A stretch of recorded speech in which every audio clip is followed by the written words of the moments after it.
Hello my dear students, today we are going to deal with the topic of writing skill, the art of comparing.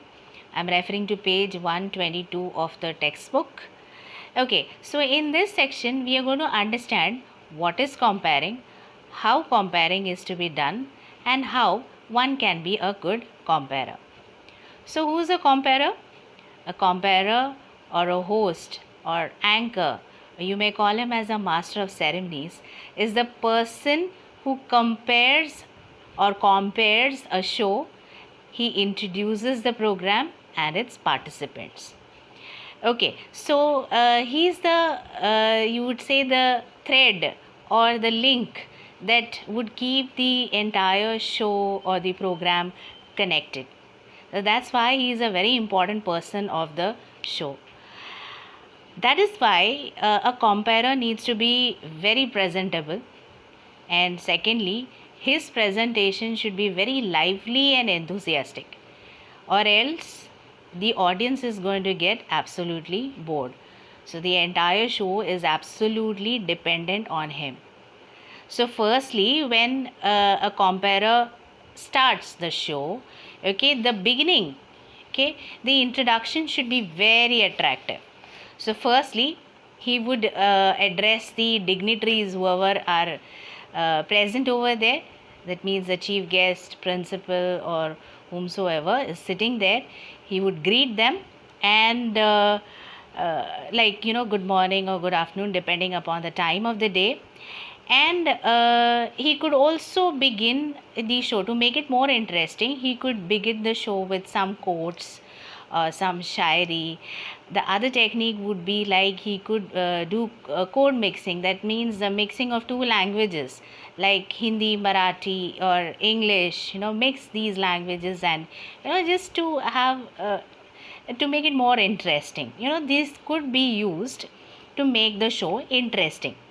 Okay, and then the most important part is how can a comparer make use of his humor sense. Okay, so if there is a lag in between the program, then he must be ready with some kind of jokes or some shairi or something that would fill in the gap. Okay, then most importantly, the anchor must have the entire script ready with him, okay, so that he knows the sequence of the program. Like for example, the first thing is to welcome, secondly is the introduction, then would be maybe he would address the principal, the chief guest, and the cultural program, or if the prize are to be distributed, then that list. So everything is to be kept handy. Okay, so the things or the items of the program should flow one after the other. Okay, so in that way he should be very careful of his language. He should keep it very simple and clear, okay, and interesting as well. Most importantly, it should be very brief. So long gaps, some interruptions can make the program lose its concentration and attention.